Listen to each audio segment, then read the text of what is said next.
What's going on, Canes fans? No fancy intro for this one.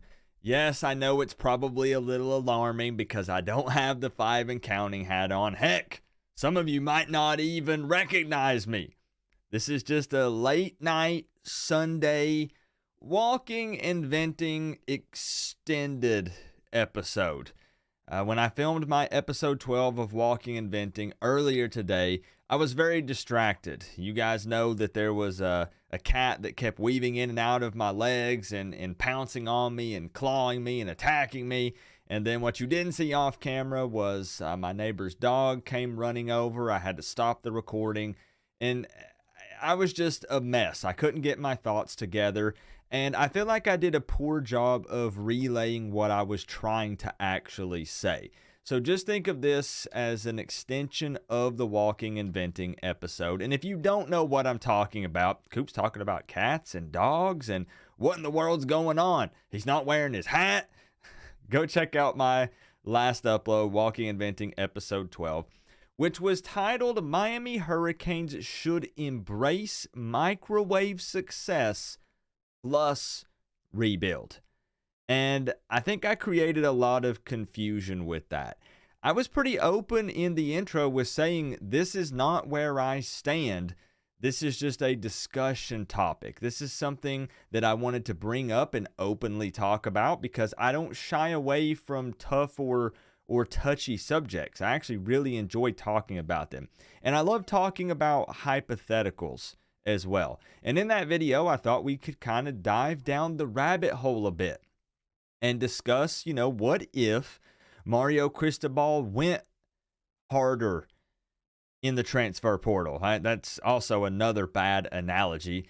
But what if he embraced that more? What if he went after big time one and done players and stacked up this roster even more with talented guys that have been producing, that bring experience?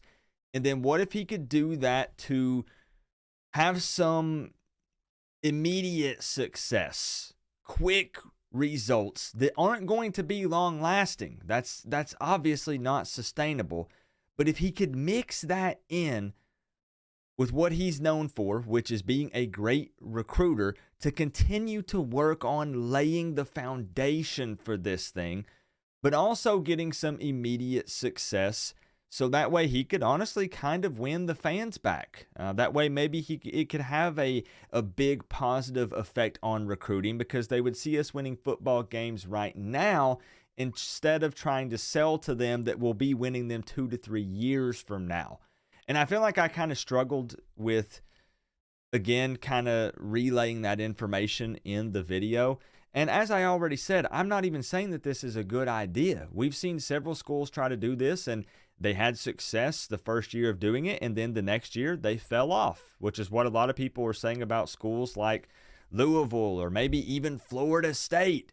But it's yet to be seen. We don't know yet. There's a ton of what ifs and unknowns when it comes to that. And as I said, I'm not saying that I think it's necessarily the answer. The real answer is just get good. I mean, coach better, develop the players that we have, and go from there and win football games. But it's not always that simple. But what I found in the comment section on my Walking and Venting is that the majority of fans feel that no matter how talented the squad is or who you might bring in, offensive coordinators, defensive coordinators, talent on the roster with players, the number one issue, it seems, is Mario Cristobal and his game day coaching, his reputation of being a bad game manager. And, I completely see that. A lot of our issues this year have fallen on coaching, both with Mario and other people on the staff, but mostly Mario because he's the head guy. Everybody looks to him. Everything runs through him. So I completely agree and understand that. Mario must be better with his coaching. But I do want to add, because I saw so many people say, Coop, you're yelling and screaming for microwave success, which, by the way, I'm not. Again, just a discussion point. But they said, Coop, I thought that you were the one who was being patient. Now you've lost all hope. It's only year 2. Coop, what's wrong with you? Again, we were just talking about it. I have not lost hope. No, I'm honestly not getting impatient. Do you want the real honest answer of how I feel about this? I am not personally truly evaluating this staff and or team until 2025. It would have been 2024, but we hired a new OC and new DC this year, so I need to see 3 years. That's right, 3 years. So with that being said, I can't really say exactly where we stand until 2025. Mario Cristobal kind of had, a season of being able to recruit the players that he wants, but now we have a new OC and DC, and, I would like Dawson to be able to decide what quarterbacks we want to go for. I would like for Guidry to have a say in who we're recruiting here on defense and, get together with his fellow position coaches and go from there. So for me, no, yeah, overall I'm impatient. I'm a Canes fan. I want to win. I'm tired of losing. It's been over 2 decades. But realistic Coop says, come on, man. You got to give the staff that we have now, not counting getting rid of Steele and Gaddis, 3 full seasons and then go from there. But again, the reason why I brought it up was because I'm a little worried that we won't ever get to see that come to fruition because we're going to run these people off. I still don't think that Mario would be gone because you're looking at minimum 5 years with Mario before they start to look at this thing and say, wait a minute, did we mess up? If we did, we're going to have to figure something out. Minimum 5 years. But I'm worried that if we don't see more success, let me give you an example. Again, I like to play hypothetical, playing devil's advocate here. This might not be the case, and I sure as heck hope it isn't. We went 5-7 last year. Let's say we go 6-6 this year. I'm not counting the bowl game. Let's just talk regular season. Okay, so we went 5-7, 6-6. What if in 2024 we go 7-5? Do you believe that that is enough to appease Canes fans and keep them happy for another offseason? I don't think it will be. I think that will be too slow.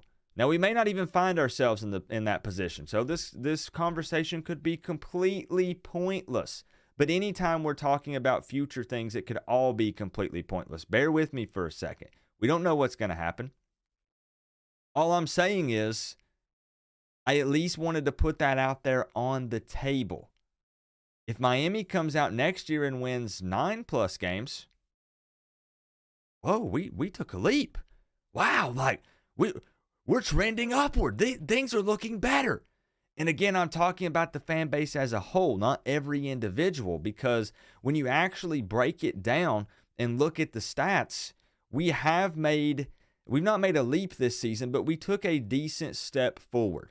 I've already talked about it. Nobody really blew us out. We went toe-to-toe with Florida State with a freshman quarterback for the majority of the game up until the last drive.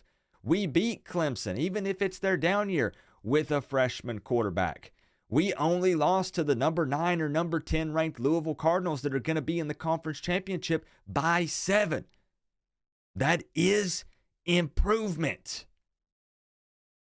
But again, just the average fan, which as I already said, there's nothing wrong with, when the average fan just looks at wins and losses, if we go from 5 wins to 6 wins, that doesn't look a whole lot better. So the hypothetical in that was, what if Mario embraces bringing on some big-time talent? I'm talking like a 5-star quarterback that's unhappy because the head coach got fired, and he comes in and balls out. What if he brings in, plug in any position, literally plug in any position. And as I said, this is dangerous. It could backfire. Everybody was bringing up Colorado. I still think it's apples to oranges, but you also do have a point. Yes, it can be bad. You can mess up the chemistry of this entire thing. You can lose the locker room. That's a very fragile thing, and it's easy to do. But sometimes football is about taking chances. And, if Mario can continue to lay the foundation, work on the culture, build this thing up the way he wants to, while also getting just a pinch of instant success to appease the fans and impress upcoming recruits. All I was saying is maybe that could be a good thing. Maybe. Maybe not. I don't know where I stand on it. It's literally me bringing it up just to see how you guys feel about it. Where do you stand on that idea? Because I truly do not know. I love Mario's idea. My worry is that, is it going to be too little too late? Is it going to take him too long? Canes fans are already putting 20 plus years of expectations and things on his shoulders. So if we got to wait 3 more years from now, let's say it's 2025, 2026 to win 10 plus games, is this coaching staff going to survive?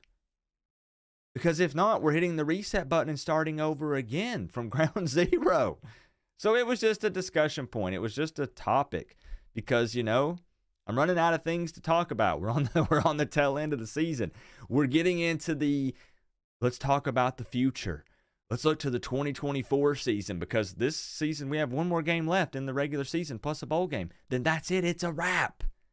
So we do start, thinking about these things. I don't hate the way Mario's doing it. Not at all. He has an idea of how he wants to do this thing, and that's why I said I know that he's against that idea. He's not against the transfer portal, but he wants to bring in guys that come in as freshmen, stay here long term, play at Miami for a long time, and he knows what he's got. He knows that it's guys that respect the U, that play disciplined, that practice hard, like the old days. That's what he's going for. I dig it. I do. As I already said, though, will we get to see it come to fruition? Will this coaching staff make it that long? We're going to see. But I just wanted to elaborate a little bit more. So many people, a lot of you did get it, and a lot of you just gave your opinions. And it's okay to say, Coop, that's a terrible idea. I hate that. Because in a lot of ways, I agree. I hate it too. There's also some ways that I look at it from the outside, and I kind of like it. It again, just depends. I'm on the fence and don't really know exactly how to feel. I'm not sure. So yeah, like I said, I just wanted to elaborate. If you want to dive even deeper, feel free to do so. If you missed it, you might want to go check it out, because otherwise this thing's not making any sense at all. I appreciate the feedback on it. I just think that sometimes people believe that just because I talk about something that's how I feel. And I like to just put topics out there. And then we dive deeper in the comments, and then we go back and forth about why it could or could not be a good thing, why it's a bad idea or why it's a good idea, because I respect your opinion. I love hearing from you guys. We have such a mixture of fans. We have people that have been fans since the 80s, 70s, 80s, and then we got fans that have been rooting for Miami since the 2000s and know nothing but pain. I'm kind of one of those. So it's just fun to talk about, man. I love these combos. That's it for me, though. Hopefully I was able to make a little more sense in this, or maybe I made it worse. Maybe I did make it worse. I'll upload it anyways. Remember, though, guys, we're all one big happy college football family, but at the end of the day, I got to say, it's always better when you get to rep the U. Coach Coop, peace out. I'll see y'all in the next one.